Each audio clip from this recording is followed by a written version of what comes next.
Hello students, this is Sembala from Maharaja Agarsen School Hisar. Today we are going to study History chapter 3rd of class 10th. After the end of this video, I will give you homework which will be checked once the school reopens.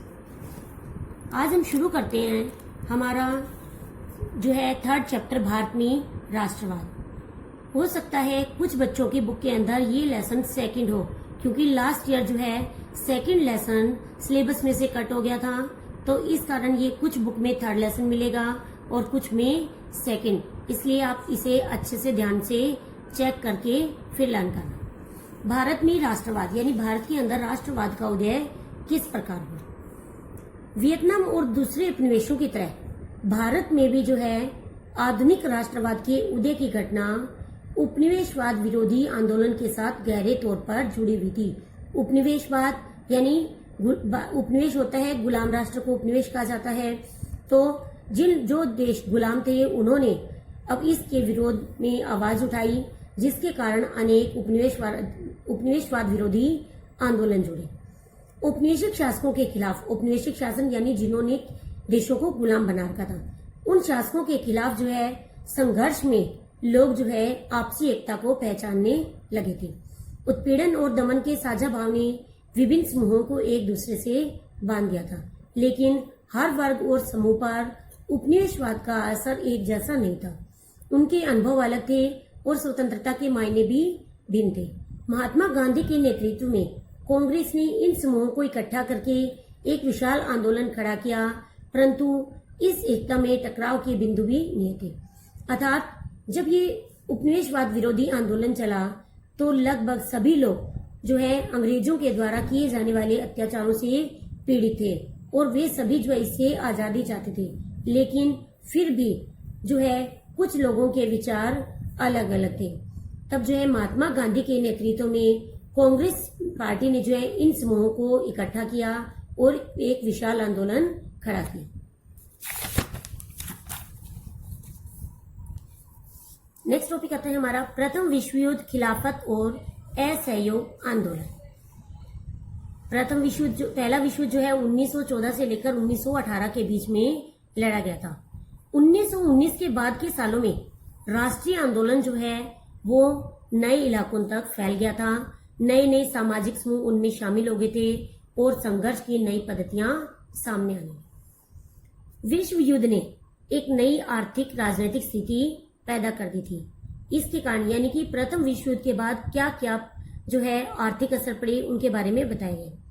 पहला ये कि इस युद्ध के कारण रक्षा व्यय में भारी इजाफा हुआ और इस खर्चे की भरपाई के लिए युद्ध के नाम पर कर्जे लिए गए और करों में वृद्धि कर दी, यानी कि युद्ध में जो खर्चा हुआ था, जो कर्ज लिया गया था, उसके कारण आम लोगों के ऊपर करों का बोझ बढ़ गया। युद्ध के दौरान जो है कीमतें बढ़ रही थी। 1913 से 18 के बीच कीमतें दोगुना हो चुकी थी, जिनके कारण आम लोगों की मुश्किलें बढ़ गई। अर्थात जो है युद्ध के समय में जो आम दैनिक जीवन की जो चीजें थी खाने पीने की, उनकी कीमतें बहुत ज्यादा बढ़ गई, जिससे आम जनता का जीवन कठिन हो गया। गांव में सिपाहियों को जबरन भर्ती किया गया, यानी गांव के अंदर लोगों को जो है सेना में भर्ती होने के लिए मजबूर किया गया, जिसके कारण गांव के लोगों में काफी गुस्सा था। 1918, 19 और 1920-21 के अंदर देश के अनेक हिस्सों में फसल खराब हो गई थी, जिसके कारण भी जो है खाने के पदार्थों का अर्थात अनाज का भारी अभाव पैदा हो गया। साथ ही साथ जो है उसमें फ्लू की महामारी फैल गई, जिसके कारण 1921 की जनगणना के हिसाब से दुर्भिक्ष यानी कि अकाल और महामारी के कारण लगभग 120 से 130 लाख लोग जो है इसमें मारे गए। नेक्स्ट है सत्याग्रह का विचार। सत्याग्रह यानी कि सत्य के लिए आग्रह। महात्मा गांधी जो है जनवरी 1915 में दक्षिण अफ्रीका से भारत आए थे। सत्याग्रह के विचार में, सत्याग्रह का मतलब क्या है कि सत्याग्रह के सत्य की शक्ति पर आग्रह और सत्य की खोज पर जोर दिया जाता था। अर्थात कि यदि आपका उद्देश्य सच्चा है, आपका संघर्ष अन्याय के अत्याचारों के खिलाफ है, तो उत्पीड़क से यानी कि जो आपको नुकसान पहुंचा रहा है उससे मुकाबला करने के लिए आपको किसी शारीरिक बल की आवश्यकता नहीं है। प्रतिशोध की भावना यानी कि बदला लेने की भावना और आक्रामकता का सहारा लिए बिना सत्याग्रही केवल अहिंसा के सहारे ही अपने संघर्ष में सफल हो सकता है। यानी कि यदि व्यक्ति सत्य है, सच्चा है और अपने फैसले पर अड़िग है तो उसे बिना नफरत और बिना हिंसा किए अहिंसा के रास्ते पर चलते हुए भी जो है सफलता हासिल हो सकती है। उत्पीड़क शत्रु को ही नहीं बल्कि सभी लोगों को हिंसा के जरिए सत्य को स्वीकार करने की बजाय सच्चाई को देखने और सहज भाव से स्वीकार करने के लिए प्रेरित किया जाना चाहिए। यानी कि उत्पीड़क शत्रु यानी जो आपको नुकसान पहुंचा रहा है उस शत्रु को नहीं बल्कि सभी लोगों को जो है बिना हिंसा किए जो है सत्य स्वीकार करने के लिए सच्चाई को सहज भाव से स्वीकार करने के लिए प्रेरित करना चाहिए, क्योंकि अंत में सत्य की ही जीत होती है। और गांधी जी का वे ये विश्वास भी था, यानी कि गांधी जी का एक मूल मंत्र भी था, अहिंसा परमो धर्म है, यानी कि अहिंसा ही परम धर्म है। इसलिए सभी भारतीयों को एकता के सूत्र में यह बांध सकता है। गांधी जी ने इसके बाद आता है कि गांधी जी ने सत्याग्रह आंदोलन कहाँ कहाँ चलाया। 1916 में उन्होंने बिहार के चंपारण इलाके में सत्याग्रह आंदोलन शुरू किया। 1917 के अंदर गुजरात में खेड़ा जिले में किसानों की मदद के लिए सत्याग्रह किया। 1918 में गांधी जी ने सूती कपड़ा कारखानों के मजदूरों के बीच जो है सत्याग्रह आंदोलन चलाया, जो कि अहमदाबाद में किया। अब आता है रोल टैक्ट। रोल टैक्ट क्या था? रोल टैक्ट जो है वो 1919 के अंदर अंग्रेजों ने जो है इस सत्याग्रह आंदोलन के खिलाफ चलाया था। इसके जरिए जो है ये एक ऐसा कानून था जिसे काला कानून भी कहा जाता है, कि इसके जरिए राजनीतिक गतिविधियों को कुचलने के लिए और कैदियों को 2 साल तक बिना मुकदमा चलाए जेल में बंद रखने का अधिकार ले लिया था। यानी कि बिना किसी के ऊपर मुकदमा चलाए किसी को भी संदेह के आधार पर 2 साल के लिए जेल में बंद कर दिया जाता था। तब जो है महात्मा गांधी ने ऐसे अन्यायपूर्ण कानूनों के खिलाफ अहिंसक ढंग से जो है नागरिक अवज्ञा चाहते थे। इसके लिए 6 अप्रैल को एक विश्व व्यापी हड़ताल का आयोजन किया गया। 10 अप्रैल को पुलिस ने अमृतसर के अंदर एक शांतिपूर्ण जुलूस के ऊपर गोली चला दी। तब जो है लोगों ने बैंक, डाकखानों व रेलवे स्टेशनों पर हमला कर दिया, जिसके कारण वहां पर सरकार ने मार्शल लॉ लागू कर दिया और जनरल डायर को इसकी कमान सौंप दी। 13 अप्रैल 1919 को जलियांवाला बाग में एक घटना घटित होती है जिसे जलियांवाला बाग हत्याकांड के नाम से जाना जाता है। उस दिन क्या हुआ था? उस दिन अमृतसर के अंदर जो है अनेक लोग वैसाखी के मेले में शामिल होने के लिए जलियांवाला बाग में इकट्ठा हुए और वहां पर वो लोग जो है शांतिपूर्ण रूप से जमा थे। तब और ये मैदान जो था चारों तरफ से बंद था। तब जो है वहां पर जो कुछ लोग बाहर से भी आ रहे थे, उन लोगों को ये नहीं पता था कि वहां पर मार्शल लॉ लागू किया गया है।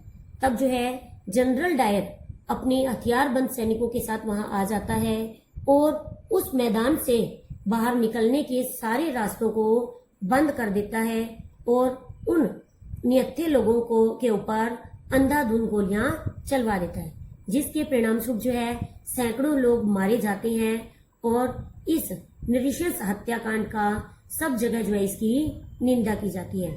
और इसने जो है कि जब उससे इसके बारे में पूछा गया तो उसने कहा कि वह इस कांड के जरिए लोगों के अंदर दहशत पैदा करना चाहता था। तो जलियांवाला बाग हत्याकांड जो है एक बहुत ही नृशंस हत्याकांड है। उसके बाद जो है मार्च 1919 में बंबई के अंदर एक खिलाफत समिति का गठन किया गया। फिर जो है सितंबर 1920 में कलकत्ता के अंदर कांग्रेस के का एक अधिवेशन बुलाया गया। इसके बाद आता है असहयोग ही क्यों। असहयोग का मतलब था कि हम जो है अंग्रेजी सरकार जो है भारतीयों के सहयोग के कारण ही विकसित हुई है, यानी कि ब्रिटिश शासन जो है भारतीयों के सहयोग से विकसित हुआ है। तब जो है इसके बारे में गांधी जी ने अपनी पुस्तक हिंद स्वराज के अंदर भी लिखा था। उन्होंने कहा कि अगर भारतीय लोग अपना सहयोग वापस ले लें तो साल भर के अंदर ही ब्रिटिश शासन कमजोर पड़ जाएगा और स्वराज की स्थापना हो जाएगी। गांधी जी का सुझाव जो था यह था कि ये आंदोलन हमें चरणबद्ध तरीके से यानी कि एक सिस्टम से आगे बढ़ाना चाहिए। सबसे पहले लोगों को अपनी सरकार द्वारा दी गई पदवियों को लौटा देना चाहिए। सरकारी नौकरियों, पुलिस अदालतों, विधायी परिषदों, स्कूलों आदि विदेशी वस्तुओं का बहिष्कार कर देना चाहिए। तब जो है अगर हम ऐसा करेंगे तो जो है इस आंदोलन को बल मिलेगा। दिसंबर 1920 के अंदर कांग्रेस के अधिवेशन में एक समझौता हुआ और असहयोग आंदोलन के कार्यक्रम को स्वीकृति प्रदान कर दी गई। इसके बाद आता है इस आंदोलन के भीतर अलग अलग धाराएं, यानी कि असहयोग आंदोलन जो है जनवरी 1921 में शुरू किया और देश के अनेक समूहों ने, सामाजिक समूहों ने इसमें हिस्सा लिया। तो ये आंदोलन जो है अलग अलग जगह पर अलग अलग तरीके से फैला, उसके बारे में बताएंगे। सबसे पहले शहरों में आंदोलन की शुरुआत जो है शहरी मध्यम वर्ग के साथ हुई। हजारों विद्यार्थियों ने स्कूल कॉलेज छोड़ दिए, हेडमास्टरों, शिक्षकों ने इस्तीफे सौंप दिए, वकीलों ने जो है मुकदमे लड़ने बंद कर दिए और मद्रास के अलावा ज्यादातर प्रांतों में परिषद चुनावों का बहिष्कार कर दिया गया। विदेशी सामानों का बहिष्कार कर दिया गया। शराब की दुकानों की पिकेटिंग की गई। पिकेटिंग का मतलब होता है किसी भी दुकान के आगे उसका धरना देना और उसको के ऊपर रोक लगाना। विदेशी कपड़ों की होली जलाई जाने लगी, यानी विदेशी कपड़ों को जलाया जाने लगा। 1921 से लेकर 1922 के बीच में विदेशी कपड़ों का आयात आधा रह गया था, यानी कि उनकी कीमत 102 करोड़ से घटकर 57 करोड़ रह गई थी।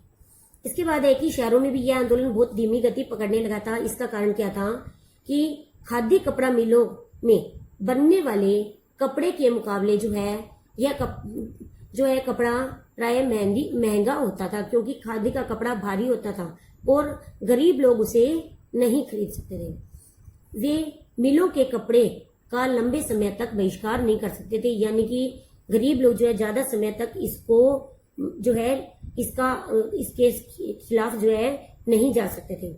ब्रिटिश संस्थानों के लिए भी जो है बहिष्कार से समस्या पैदा होगी, और क्योंकि आंदोलन की इस कामयाबी के लिए जरूरी था कि कुछ भारतीय संस्थानों की स्थापना की जाए जिन्हें कि ब्रिटिश संस्थानों के स्थान पर प्रयोग किया जा सके। लेकिन वैकल्पिक संस्थानों की स्थापना की प्रक्रिया बहुत ही धीमी थी। फलस्वरूप जो है विद्यार्थी, शिक्षक वापस जो है सरकारी स्कूलों में लौटने लगे, वकील दोबारा अपनी अदालतों में दिखाई देने लगे। तो इस तरह जो है यह आंदोलन धीरे धीरे कमजोर पड़ने लगा। तो ये था हमारा आज का टॉपिक। यहाँ तक के क्वेश्चन अच्छे से लर्न करेंगे और अपनी नोटबुक में राइट करेंगे।